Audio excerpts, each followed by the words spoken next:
Do you remember the first time that you cut yourself? Mm-hmm. It hurt. And it was... I mean, I didn't even understand it when I was doing it. I saw some people at my school had done it.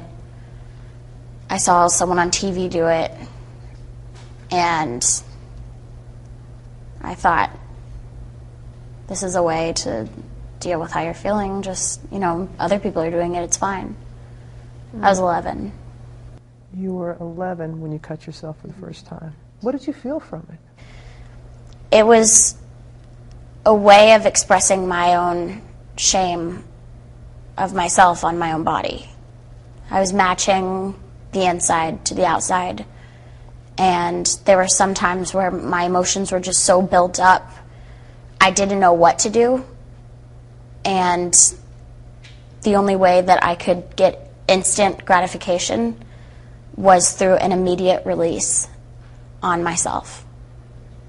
Was there a tune that you had in your head? Was there a song when you were in treatment that you would think to yourself or sing to yourself?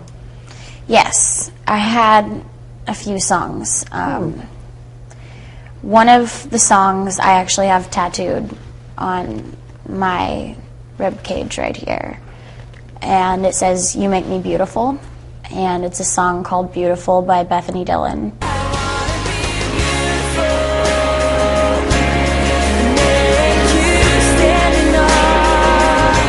And it just talks about, in the beginning of the song, how she's struggling with finding her own beauty and feeling confident, and then towards the end of the song it changes. You make me worthy of love and beautiful. And she now finds her beauty and her confidence through God. Another song that helped me get through a lot of rough times in there was Strong Enough by Stacey Orico.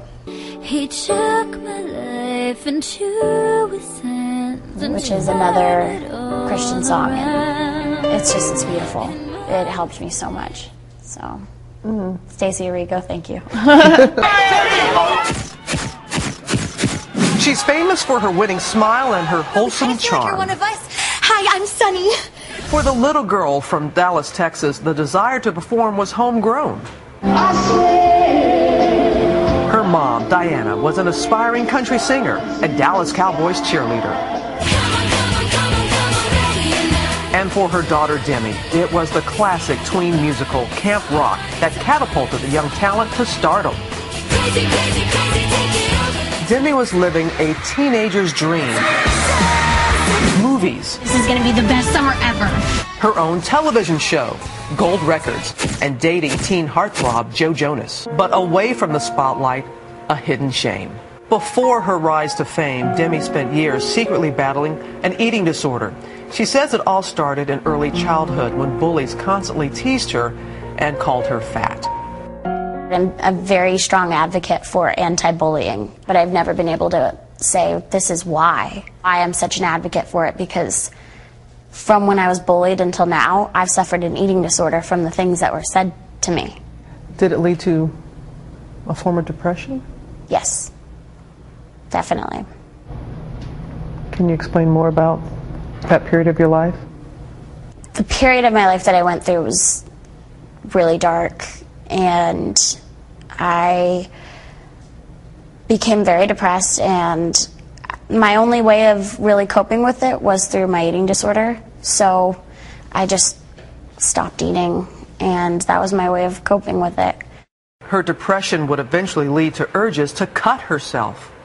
I've suffered from cross addictions over the past few years. I was trying to control my eating disorder, trying to get help for it, and when I was taking care of those things, the urges to do that came up. Yeah. So for me, it was okay to do that because I wasn't throwing up anymore. Last fall, Demi checked into a residential treatment center, Timberline Knolls. What was the darkest point for you? I can't really pinpoint a darkest point for me because over the past few years I've had so many I guess my darkest period was going into treatment for that first 48 hours and not having any communication with the outside world, even letting some people know that I was in there. I couldn't talk to anyone, and I was just kind of shocked to be in such a different environment. It was there she learned a shocking new diagnosis. Demi was bipolar.